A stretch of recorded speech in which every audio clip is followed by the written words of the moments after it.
जय हिंद दोस्तों, स्वागत है आपका हमारे YouTube चैनल एमर्स एकेडमी पे। दोस्तों आज हम बात करने वाले हैं क्लास 10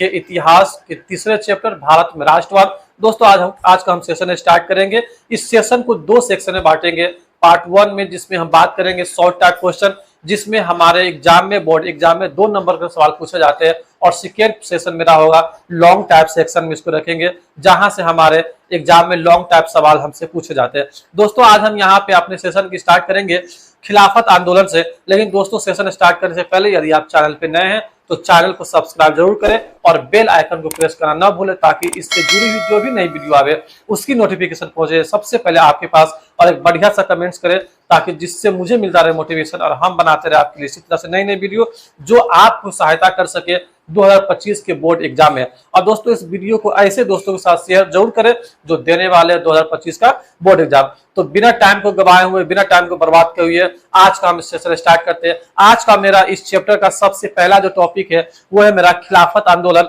कि खिलाफत आंदोलन क्यों हुआ और किस कारण से और किसके नेतृत्व में हुआ। लेकिन दोस्तों अगर आपने इससे पहले वाले चैप्टर का वीडियो नहीं देखा है तो उस चैप्टर का वीडियो आप जरूर देखें, जिसका लिंक मिलेगा आपको इस वीडियो के बायो में, जिससे आपका पूरा सिलेबस कवर हो सकेगा। और दोस्तों अगर आप ये वीडियो देख रहे हैं तो आप कॉपी और कलम लेके अवश्य बैठे, ताकि जिससे आप यहाँ पे जो भी पढ़ाया जाए आप उसका एक नोट्स बना सके जो आपको याद करने में सहायता प्रदान कर सके। या अगर आप नोट्स बनाना नहीं चाहते और अगर आपको पीडीएफ की आवश्यकता हो तो आप कमेंट सेक्शन में आप कमेंट कर सकते हैं। आपको टेलीग्राम, व्हाट्सएप या इंस्टाग्राम पे इसका पीडीएफ निःशुल्क प्रोवाइड करवा दिया जाएगा। दोस्तों आज का जो मेरा पहला टॉपिक है खिलाफत आंदोलन क्यों हुआ था। खिलाफत आंदोलन तुर्की के खलीफा पद के समर्थन में महात्मा गांधी की अध्यक्षता में सन 1920 ईस्वी में शुरू किया गया था। जो खिलाफत आंदोलन पहले खिलाफतों का यहाँ पे राज चला करता था, जब यहाँ पर फर्स्ट वर्ल्ड वॉर के करीब जब यहाँ पे आया गया तो अगर कहते हैं कि अगर किसी का वर्चस्व बनाना हो, अगर दबदबा बना रहे तो उसे अपने हर फील्ड में सक्षम होना अवश्य होता है। लेकिन यहाँ पर जब यहाँ पर देखा गया कि खिलाफत आंदोलन तुर्की के खलीफा के पद के इस खिलाफ में किया गया था, किसके नेतृत्व में? महात्मा गांधी के नेतृत्व में 1920 ईस्वी में शुरू हुआ था। दुनिया भर में मुसलमान तुर्की के खलीफा को अपना धर्म गुरु मानते थे, और पूरे विश्व में जितने भी मुसलमान हैं वो तुर्की के खलीफा को अपना धर्म गुरु मानते थे। उसके द्वारा बताए गए नक्शे कदम पे चलना कि मुसलमानों को किस प्रकार से आगे की ओर विजय हासिल प्राप्त हो सके। तो यहाँ पर दुनिया भर के जितने मुसलमान थे वो तुर्की के खलीफा को अपना धर्म गुरु मान के आगे बढ़ा करते थे। लेकिन यहाँ पर परंतु विश्व युद्ध में इंग्लैंड द्वारा तुर्की को पराजित करने के बाद, और जब यहाँ पर एक बड़ी शक्ति इंग्लैंड द्वारा पराजित हो गया, तो कहते हैं दोस्तों कि इंसान अक्सर अपने से बड़े शक्तियों के साथ जुड़ना पसंद करता है। इसी कारण यहाँ पर इस खलीफा के खिलाफ लोग खड़े हो गए कि अगर यहाँ पर जो इंग्लैंड से यहाँ पर जो फर्स्ट वर्ल्ड वॉर हुआ था, उस फर्स्ट वर्ल्ड वॉर में यहाँ पर तुर्की को इंग्लैंड से बहुत बुरी तरीका से हार का सामना करना पड़ा, जिसको लेकर यहाँ पे खिलाफत आंदोलन की शुरुआत हुई कि अगर आप यहाँ पर जो पहले से नेतृत्व कर रहे थे, जितना बेहतर ढंग तरीका से आप वहां पे अपने धर्म को आगे की ओर ले जा रहे थे, शायद अब आप में वो यहाँ पे शक्ति नहीं रहा, क्योंकि इंग्लैंड ने इस पे बड़ा यहाँ पर जो इसको अपने फर्स्ट वर्ल्ड वॉर में इसको बड़ा पराजित किया, जिससे लोगों के अंदर ये यहाँ पे भय समा गया कि शायद जो मेरा यहाँ पे धर्म गुरु था या जो हमको आगे के नेतृत्व करने वाला था वो यहाँ पर कमजोर पड़ गया, जिससे यहाँ पर इंग्लैंड द्वारा तुर्की को पराजित करने के बाद खलीफा पद को समाप्त करने का निर्णय ले लिया गया। अब इस युद्ध के बाद जब यहाँ पर तुर्की का खलीफा यहाँ पर इंग्लैंड के द्वारा पराजित हुआ, तो अब इस चीज को बोला गया कि शायद अब इसे खत्म कर दिया जाए। जो यहाँ पे खलीफा पद के लिए यहाँ पे लड़ाइयां चल रही थी उसको समाप्त कर दिया जाए, और यहाँ पर अब एक लोकतांत्रिक व्यवस्था है उसे आगे बढ़ाया जाए। क्योंकि पहले बहुत सारे देशों में राजतंत्र हुआ करता था। इसी को लेते हुए यहाँ पे खिलाफत आंदोलन को जारी किया गया, और यहाँ पर इस इंग्लैंड के पराजित करने के बाद समाप्त करने का खलीफा के पद को समाप्त करने का निर्णय लिया गया। इसी विरोध को खिलाफत आंदोलन के नाम से जाना जाता है। इसी के विरोध जो यहाँ पे आंदोलन हुआ उसको हम लोग खिलाफत आंदोलन के नाम से जानते हैं। ये सवाल अक्सर हमारे एग्जाम में, बोर्ड एग्जाम में 2 नंबर में पूछे जाते हैं। तो आपको इसे रट्टा नहीं मारना, बल्कि बेहतर ढंग से समझ के इसे अपने शब्दों में इसका उत्तर हमें देना अवश्य होता है। बेहतर है कि इसको हम अपने शब्दों में ही आप उत्तर दें, ये नहीं कि जैसा यहाँ पे लिखा हो उसी को सेम टू सेम हम वहां पे उतार के आवे। आप इसे समझने की कोशिश करें, पढ़ाई का अर्थ है कि आप उसे समझे, ना कि केवल केवल रट्टा मार के और वहां पे एग्जाम में लिख के आए। वो कुछ समय के लिए आपके लिए सहायता प्रदान करेगा, किंतु हमेशा के लिए वो चीज नहीं हो सकता है। अब यहाँ पे जो मेरा अगला टॉपिक है वो है रॉलेट एक्ट से आप क्या समझते हैं। जो रॉलेट एक्ट यहाँ पारित किया गया था, जो एक समय में यहाँ पर काला कानून के नाम से भी जाना जाता था, जिसमें यहाँ पर जो विरोधी हुआ करता था, विरोधी पक्ष या वहां पे जो दूसरे पक्ष हुआ करते थे, उसके पास किसी प्रकार का कोई अधिकार प्राप्त नहीं था। वहां पर भारतीय राष्ट्रवादियों के क्रांतिकारी गतिविधियों पर अंकुश लगाने के लिए जब यहाँ पर ब्रिटिश सरकार का दबदबा था, जब ब्रिटिश सरकार यहाँ पर अपना हुकूमत चला रहा था, तो लोगों में जब क्रांतिकारी का भावना यहाँ पे जगना शुरू हुआ, तो कहते हैं कि अपने खिलाफ उठने वाले आवाज को दबाना ही शासन का पहला नियम है। अगर आपको कहीं पे शासन करना हो या आपको अपना कहीं पे दबदबा लंबे वक्तों तक कायम रखना है, तो आप अपने खिलाफ उठने वाले हर एक विरोधी भाषा को, हर एक विरोधी यहाँ पे लोगों को आपको दबाना आवश्यक होता है, ताकि आपके प्रति वहां पे किसी के बीच में आंदोलन की भावनाएं पैदा न हो सके। लेकिन इससे किस हद तक दबाया जा सकता है, क्या इससे हमेशा के लिए यहाँ पे इस आंदोलन को दबाने की कोशिश की जा सकती है? क्योंकि कहते हैं कि यहाँ पर किसी भी चीज को हम लंबे टाइम तक कैरी नहीं कर सकते। वही यहाँ पे बात कही थी कि भारतीय राष्ट्रवादियों क्रांतिकारी गतिविधियों पर अंकुश लगाने के लिए जो वहां पर जिसके दिल में ये अब बातें जगना शुरू हो गई कि अगर हमारा देश है तो इस पे अधिकार भी हमारा हो, यहाँ पर हम राजा की तरह रहे, ना कि हम पे कोई दूसरे देश से आकर हम पे यहाँ पर हुकूमत करे और हम उसके नीचे गुलामों की तरह रहे। क्योंकि जब संसाधन मेरा हो तो संसाधन पे अधिकार भी उस व्यक्ति का ही होता है। किंतु यहाँ पर जब ब्रिटिश सरकार थी यहाँ पर, तो गतिविधियों पर अंकुश लगाने के लिए सरकार ने सन 1919 ईस्वी को सिडनी रॉलेट अध्यक्षता में एक कमेटी बनाया गया, और यहाँ पे सिडनी रॉलेट जो व्यक्ति का नाम था उसकी अध्यक्षता में एक कमेटी बनाई गई, जिसमें एक नियम को पारित किया गया, जिसे अध्यक्षता में कमेटी बनाई गई जिसे रॉलेट एक्ट के नाम से जाना जाता है। यह कानून में नो वकील, नो अपील और नो दलील का प्रावधान था। यदि अगर उसके तहत ये इस रॉलेट एक्ट के तहत अगर वहां पर किसी भी क्रांतिकारी को किसी भी बिहाफ पे अगर उठा लिया जाए, तो उसके पास नो अपील, नो वकील और नो दलील का यहाँ प्रावधान था कि आप वहां पे दलील पेश नहीं कर सकते कि क्या हमारे ऊपर जो एक्ट लगाए गए वो सत्य है या असत्य है, या हमारे ऊपर जो यहाँ पे जो धाराएं लगाई जा रही है या हमारे खिलाफ जो भी गतिविधियां चल रही है, क्या उसके पक्ष में मेरे पद से कोई व्यक्ति बोल सकता है। तो यहाँ पर नो वकील का यह प्रावधान था कि आप यहाँ पर जो भारतीय लोग हैं उसके पास नो वकील, नो दलील और नो अपील, आप इसे अपर लेवल पे अपील भी नहीं कर सकते। जिस प्रकार से अभी का जो नियम है कि अगर हमें किसी झूठे या फिर किसी ऐसे गतिविधियों में फंसा दिया जाए जिसके जो हमने करा ना हो, जो हमारे द्वारा हुआ ना हो, तो उसमें यह प्रावधान है हमारे पास, संविधान हमें यह अधिकार दे रखा है कि हम उसके खिलाफ होने वाले गतिविधियों के बारे में या तो अपील कर सकते, या अगर आप पे किसी प्रकार का कोई झूठा सेक्शन लगाओ तो आप उसके खिलाफ अपने वकील को रख के अपना बचाव कर सकते, या वहां पर आप अपने दलील को पेश कर सकते हैं कि क्या अगर हमने करा हो, अगर किसी प्रकार की घटनाएं किसी के द्वारा घटित हो गई हो, तो क्या वो सेल्फ डिफेंस में हो या फिर वहां पे इंटेंशनली जो इसका इरादा था उसके तहत उसको अंजाम दिया गया। लेकिन यहाँ पे रॉलेट एक्ट में ऐसा किसी प्रकार का प्रावधान नहीं था। उसमें डायरेक्ट एक बात को कोट किया गया था कि नो अपील, नो दलील और नो यहाँ पे जो है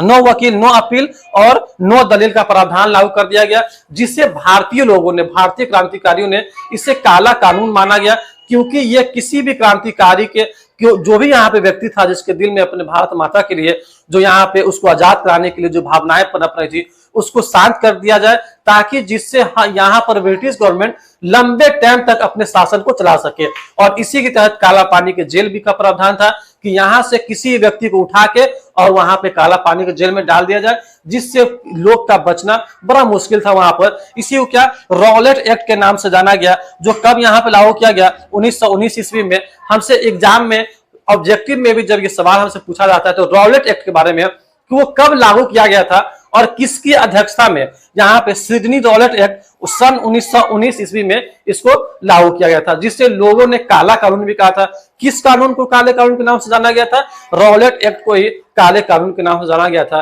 क्योंकि इसका जो मेन पॉइंट था वो ये था कि नो वकील, नो दलील और यहाँ पर नो अपील नो दलील और नो वकील का यहाँ पे प्रावधान कर दिया गया था कि आप पे जो भी सेक्शन लगाया जाए आप उसे बिना वहां पे वकील के, बिना दलील के और बिना अपील के आप उसे स्वीकार करें, और जो वहां पे आपको दंड दिया जाए उसे आप भुगतने के लिए तैयार रहे या उसे आप स्वीकार कर ले। ये था मेरा क्या, रॉलेट एक्ट था। अगला टॉपिक है दोस्तों कि दांडी यात्रा का उद्देश्य क्या था। जब गांधी जी साउथ अफ्रीका से लौटे, वहां पे साउथ अफ्रीका में भी उन्होंने साउथ अफ्रीका के लिए और वहां के जो गरीब मजदूर थे उसके लिए भी कई बार जो सत्याग्रह किया था। और वहां से जब भारत लौटे तो जब अपने देश में इस प्रकार का ये देखा गया कि समस्या है, तो इसको देखते हुए गांधी जी ने बड़े पैमाने पे इस सभा का नेतृत्व करना शुरू किया और उसमें मेन लीड रोल को निभाना शुरू किया। जहां पे इसका जो दांडी यात्रा का जो देश सामने आया, दांडी यात्रा कब स्टार्ट हुआ, दांडी यात्रा 12 मार्च 1930 ईस्वी से 12 मार्च 1930 ईस्वी से 6 अप्रैल 1930 ईस्वी तक चला था। ये ऑब्जेक्टिव के लिए काफी महत्वपूर्ण सवाल है, क्योंकि हर साल इससे यहाँ पे एक ऑब्जेक्टिव निकल के आता है कि दांडी यात्रा कब स्टार्ट किया गया था। दांडी यात्रा 12 मार्च 1930 ईस्वी से यहाँ से स्टार्ट हुआ था। महात्मा गांधी जी के द्वारा शुरू किया गया था। दांडी यात्रा के तहत नमक कानून को भंग करना था। यहाँ पर जो अंग्रेजी हुकूमत थी, यहाँ पे तरह तरह के टैक्स लगाए जा रहे थे और अंततः आके लोगों के स्वास्थ्य पे भी टैक्स लगाना शुरू कर दिया। यहाँ पर नमक पे एक प्रकार का टैक्स लगा दिया गया, नमक पे कानून बना दिया गया, जिससे यहाँ पर केवल और केवल भारतीय लोगों को यहाँ पे ध्वस्त कर सके। लेकिन गांधी जी ने इसी के खिलाफ, नमक कानून के खिलाफ एक दांडी यात्रा निकाला, जो दांडी से चला था। 12 मार्च 1930 ईस्वी को दांडी यात्रा के तहत गांधी जी ने साबरमती आश्रम से दांडी तक, ये साबरमती आश्रम से दांडी तक, ये दांडी एक जगह का नाम है जो साबरमती आश्रम से स्टार्ट किया और दांडी तक यात्रा करके 24 दिनों में लगभग 372 किलोमीटर पैदल दूरी तय करके, उस समय में लोगों के पास वहां पे अगर किसी को हमें यहाँ पे जवाब देना है तो उसके लिए एक नया मेरे पास तजुर्बा होना चाहिए। तो यहाँ पे गांधी जी ने साबरमती आश्रम से दांडी तक यात्रा 24 दिनों में 372 किलोमीटर की दूरी तय की थी तथा दांडी पहुंचकर समुद्र के पानी से नमक बनाकर नमक कानून को भंग कर दिया था। और वहां से साबरमती आश्रम से पैदल चलते हुए दांडी तक करीब 24 दिनों में 372 किलोमीटर से भी अधिक दूरी तय की और वहां पर समंदर के पानी से नमक बनाकर, क्योंकि पहले का जो नमक हुआ करता था और अभी भी जब यहाँ पे देखा जाता है कि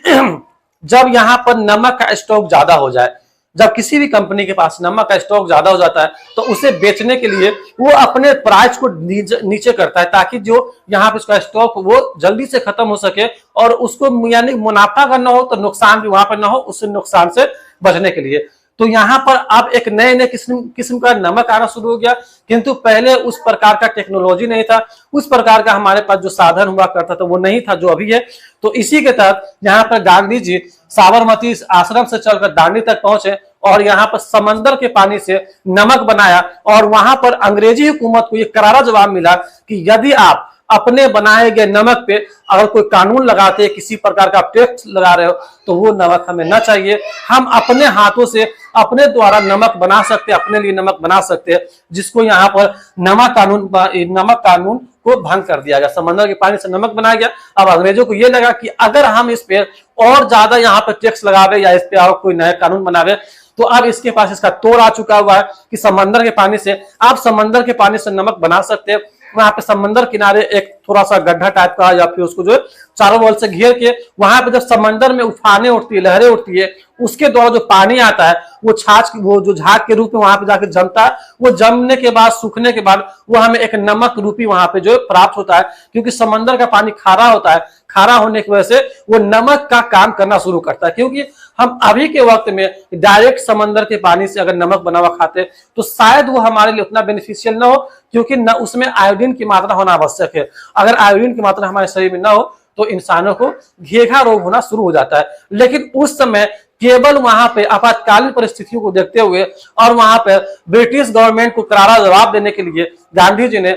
साबरमती आश्रम से चलकर यहाँ दांडी तक पहुंचे, जो कि 24 दिनों में 372 किलोमीटर की दूरी थी, उसको तय करके वहां पर समंदर के पानी से नमक बनाकर और ब्रिटिश गवर्नमेंट द्वारा जारी किए गए नमक कानून को भंग कर दिया गया था। जो ये था हमारा दांडी यात्रा का उद्देश्य। इसका मेन उद्देश्य क्या था कि नमक कानून को हमने भंग कर देना है। गांधी जी का यही यहाँ प्रावधान था, यही यहाँ पे ये संकल्प था कि इन्होंने जो नमक कानून बना के हम पे जो यहाँ पे अत्याचार किया है उसको यहाँ पे बनाकर इसको हमेशा के लिए खत्म कर दिया जाए। तो अगर हमसे पूछे जाए, एग्जाम में हमसे पूछा जाए कि दांडी यात्रा का उद्देश्य क्या था, तो नमक कानून को भंग करना था। आज का जो मेरा आखिरी टॉपिक है वो ये है कि यहाँ पर गांधी इरविन पैक्ट अथवा दिल्ली समझौता क्या हुआ था। दिल्ली समझौता या गांधी इरविन पैक्ट, ये दोनों सवाल एक ही है। या तो हमसे एग्जाम में यहाँ पर इरविन पैक्ट के बारे में पूछे या दिल्ली समझौता के बारे में पूछे, both are the same thing. यहाँ पर हम देखेंगे कि सविनय अवज्ञा आंदोलन के बाद अंग्रेजी सरकार को महात्मा गांधी जी के मांगों के सामने झुकना पड़ा और यहाँ पर जो करारा जवाब मिला तो अंग्रेजों को लगा कि शायद अब कोई ऐसा व्यक्ति भी आया है जो इस मुहिम को आगे की ओर चला सकता है। तो यहाँ पर सविनय अवज्ञा आंदोलन के बाद अंग्रेजी सरकार को महात्मा गांधी जी के मांग के आगे झुकना पड़ा। कहते हैं कि अगर आप सही रास्ते पे है तो आप किसी को भी झुका सकते हो। तो यहाँ पर सही रास्ते पे चलकर तथा अंग्रेजी सरकार गांधी जी के साथ बातचीत के लिए तैयार हो गए। जो पहले एक नए नए कानून के जरिए लोगों को परेशान करना चाहा कि अगर इसे परेशान करें ताकि जिससे इसका जो फाउंडेशन मजबूत हो रहा है, नींव इसका मजबूत हो रहा है, उस नींव को हिला दिया जाए। लेकिन कहते हैं दोस्तों कुछ पाने के लिए आदमी को मुश्किल से गुजरना होता है, वहां पे बहुत सारी कुर्बानी देनी होती है। यहाँ पे गांधी जी का यही था कि इन्होंने ऐसा यहाँ पर जैसे ही नमक कानून को भंग कर दिया, यहाँ पे वहां पे ब्रिटिश गवर्नमेंट को ये करारा जवाब मिला कि शायद अब कोई ऐसा है जो यहाँ पर हमारे द्वारा बनाए गए कानून को भंग करने की हिम्मत रखता है, वो अकल होश रखता है जो हमारे द्वारा बनाए गए यहाँ पे कानून को भंग भी कर सके और हमारे खिलाफ सही आवाज भी उठा सकता है, जो यहाँ पर इससे बातचीत करने के लिए तैयार हो गए। इसी संदर्भ में 5 मार्च 1931 ईस्वी को जब वहां पे बातचीत के लिए तैयार हुए, तब यहाँ पर 5 मार्च सन 1931 ईस्वी को महात्मा गांधी और इरविन के बीच समझौता हुआ। दो लोगों के बीच में किए गए वार्तालाप में जो वहां पे जो बातें होती है कि अगर ये इस चीज को अगर हम लेके चलते हैं तो क्या आपका इसमें किस प्रकार का स्टंट है, क्या आप इसे अगर बिल्कुल जो 100% का डिनाई करते हैं तो क्या इस पे किसी प्रकार की समीक्षा करके इसको क्या सुधारा जा सकता है। क्योंकि अगर किसी प्रकार के कानून को लेकर चले या आज के सरकार के द्वारा भी कोई कानून बनाया जाए तो क्या वो 100% सही है। अगर उसको आप डिनाई करते तो सरकार का यहाँ पे दायित्व बनता है कि उसे वहां पे समीक्षा करके उसमें कुछ यहाँ पे त्रुटि जो हो उसको ठीक किया जाए, ताकि लोगों को अगर जो व्यक्ति भ्रमित हो तो उसके भ्रम को तो उसको दूर करना है कि अगर कभी कभी या तो व्यक्ति ढंग से समझा ना पाए या फिर व्यक्ति को समझना है तो उसमें समीक्षा अवश्य करनी पड़ती है। तो यहाँ पर इसी दोनों के बीच में इरविन के बीच समझौता हुआ जिसे गांधी इरविन पैक्ट अथवा दिल्ली समझौता भी कहा जाता है। तो ये था दोस्तों मेरा आज का आखिरी टॉपिक। उम्मीद है कि वीडियो आपको पसंद आई हो। अगर वीडियो आपको पसंद आई हो तो वीडियो को लाइक करें, शेयर करें, कमेंट्स करें। दोस्तों मिलते हैं फिर अगले वीडियो में, जब तक के लिए जय हिंद।